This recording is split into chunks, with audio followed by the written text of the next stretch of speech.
30-32 বছর হলে আমি চুরি করি। জীবনের প্রথম আজকে ধরা পড়লাম। আমি কোনোদিন সন্দেহ করে ধরা পড়ি। ভ্যান চুরি করেছিলাম, তার লেগে আমি আমাকে ধরেছে। আর মোবাইল চুরি করি, সাইকেল চুরি করি, অটো ভ্যান আর এই সাইকেল টেকেল। আমার নাম মোহাম্মদ হেলাল সর্দার। ওই একটা ফোন নিয়ে গেলে আমাকে দেওয়া হয়েছে মাত্র 2000-3000 এই। আমি নেশা করি। হ্যাঁ, মাদক খাই। হিরো। প্রতিদিন কত টাকা হিরোইন লাগে? ওই 1000-1200 টাকা হলে আমার একদিনে সারাদিনে। এই টাকা কোথা থেকে পান? এই টাকা মনে করেন যে আজকে যদি একটা মোবাইল আমি নিয়ে আসি, মোবাইলটা বিক্রি করে 5000 কি 4000 কি 3000 বেশি, ওখান থেকে আমি 1000-1500 টাকা রেখে দিই। মোবাইল কন্টিনিউ চুরি করে? হ্যাঁ, মোবাইলটা আমাকে এই মোবাইলে কোনোদিন ধরে। আমি আর চুরি করবো না, আমার বেটা আমাকে ভালো করবি। আমার বেটা নার্সের চাকরি পাচ্ছে, আমার একটাই বেটা, আমার কোনো সালপাল হবি না। চুরি করি? হ্যাঁ, আমি ডাইরেক্ট ধরা পড়িনি, আমাকে বাইর থেকে নিয়ে মারিছে মানুষ। ছেড়ে দিই, আমি আর করবো না, আমি আর করবো না। এবার জেলের থেকে বাড়াচ্ছি ভাই, সত্যি কথা। এর সাথেই আমি ধরা গেছে, আমার নিয়ে গেছে দাওয়াত দিতে। আমাদের দুইটা ঘটনা আছে। একটা হচ্ছে আমাদের দুইটাই নাটোর সদর থানায়। একটা হয়েছিল গত 30/6 একটা পালসার মোটরসাইকেল একজনের গ্রাহক একজন ব্যক্তির চুরি হয়। তো সেটার প্রেক্ষিতে আমাদের টিম কাজ করে ওই চোরটাকে গ্রেপ্তার করে এটা মামলা রুজু হয়।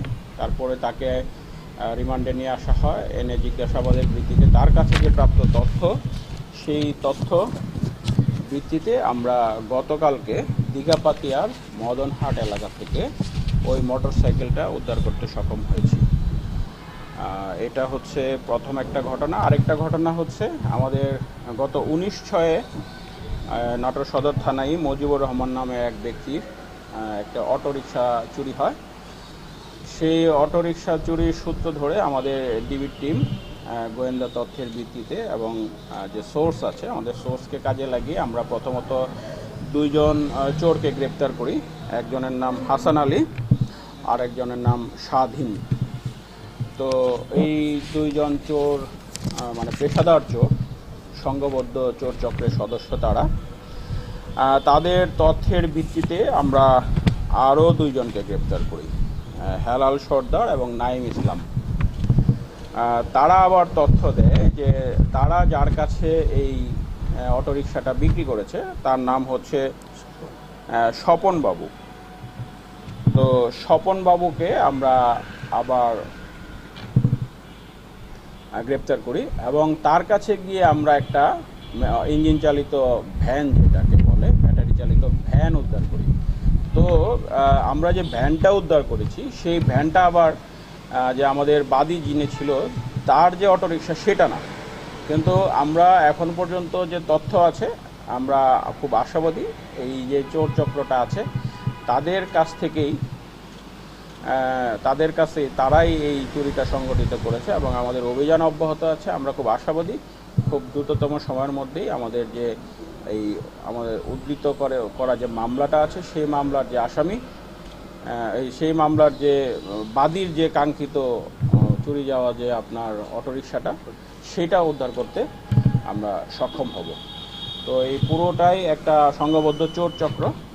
তো আমাদের টিম কাজ করছে এবং এখানে খুব ইন্টারেস্টিং একটা বিষয় হচ্ছে আমাদের একজন এখানে আমাদের ধৃত চোর আছে বা আসামি, যার নাম হচ্ছে হেলাল। তার কাছ থেকে আমরা যে তথ্য পেয়েছি সে 36 বছর যাবৎ এই চুরি পেশার সঙ্গে জড়িত। সে অটোরিকশা, এই অটো ভ্যান এগুলো চুরির পাশাপাশি টিভিও চুরি করে থাকে বিভিন্ন জায়গা থেকে। আর হচ্ছে তার একটা গর্বের জায়গা আছে, সেটা হচ্ছে তাকে 36 বছরে কোনো দিন কোনো আইন শৃঙ্খলা বাহিনী বা পুলিশ গ্রেপ্তার করতে পারেনি। তো আজকে তার যে রেকর্ড ছিল সেইটা আমাদের টিমের এটা সফলতা, তারা সক্ষম হয়েছে। তার সেই গর্বের জায়গাটা আশা করি এখন নষ্ট হবে এবং এইভাবে আমাদের এই চক্রের আরও যারা সদস্য আছে তাদেরকেও আমরা খুব দ্রুততম সময়ের মধ্যেই আইনের আওতায় নিয়ে আসতে সক্ষম হব।